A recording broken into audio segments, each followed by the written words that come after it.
మనకు సపోర్ట్ చేసిన వాళ్ళని ఎప్పుడు కూడా మనమైతే మోసం చేయకూడదు, బ్యాక్ పిచ్చింగ్ కూడా చేయకూడదు.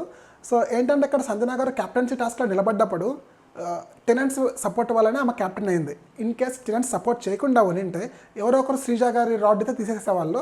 కానీ ఎందుకు టెనెంట్స్ తనకు సపోర్ట్ చేశారంటే ఈవెన్తో తను కొంచెం బ్యాడ్ అయినప్పటికీ కూడా అంటే లైక్ అట్లీస్ట్ టెనెంట్స్ నుంచి ఒక్కరన్నా కెప్టెన్సీలో టాస్క్లోకి విన్ అయితే అట్లీస్ట్ టెనెంట్స్ నుంచి ఒక కెప్టెన్ అయ్యారా అని చెప్పేసి చెప్పుకోవడానికి మాత్రమే.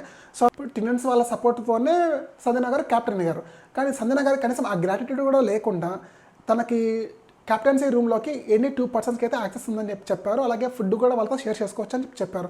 సో అప్పుడు తనకి ఏం చేయాలి, అట్లీస్ట్ 1 మెంబర్నన్నా టెనెంట్స్ నుంచి తను చూస్ చేసుకోవాలి. ఇంకొక 1 మెంబర్ని తన ఇష్టం అనమాట. ఏదో ఓనర్స్ నుంచి చూస్ చేసుకోవచ్చు, లేకపోతే ఇద్దరిని కూడా టెనెంట్స్ నుంచి అయితే చూస్ చేసుకోవచ్చు. ఎందుకంటే టెనెంట్స్ ఎందుకు సపోర్ట్ చేస్తారంటే ఆల్రెడీ వాళ్ళు ఫుడ్తో సఫర్ అవుతున్నారు అనమాట. అంటే లైక్ ఫుడ్ సరిగ్గా రావట్లేదు, కొంచెం మంచి ఫుడ్ రావట్లేదు అని చెప్పేసి, కొంచెం తక్కువ ఫుడ్ ఇస్తున్నారని చెప్పేసి అట్లీస్ట్ వాళ్ళ నుంచి ఎవరైనా కెప్టెన్ అయితే వాళ్ళు కొంచెం ఫుడ్ పరంగా కానీ దేని పరంగా కానీ సరే కొంచెం సపోర్టివ్గా ఉంటారని చెప్పేసి ఆమెకైతే సపోర్ట్ ఇస్తారు. కానీ సంజన విషయానికి వస్తే మనకి సపోర్ట్ చేసిన మనం మోసం చేయాలని అన్నట్లు లైక్ వాళ్ళకి ఎవరికి కూడా టెనెంట్స్ ఒకరికి కూడా యాక్సెస్ ఇవ్వకుండా 2 కూడా మొత్తం ఓనర్స్కి ఇచ్చారు. ఒకరైతే శ్రీజాకి ఇచ్చారు యాక్సెస్, ఇంకొకటి వచ్చేసి మనీష్ గారికి యాక్సెస్ ఇచ్చారనమాట.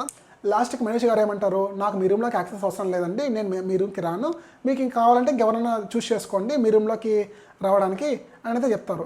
అసలు పర్మిషన్ ఇవ్వడం ఎందుకు, వాళ్ళకి యాక్సెస్ ఇవ్వడం ఎందుకు, మీరు అలా అనిపించుకోవడం ఎందుకు?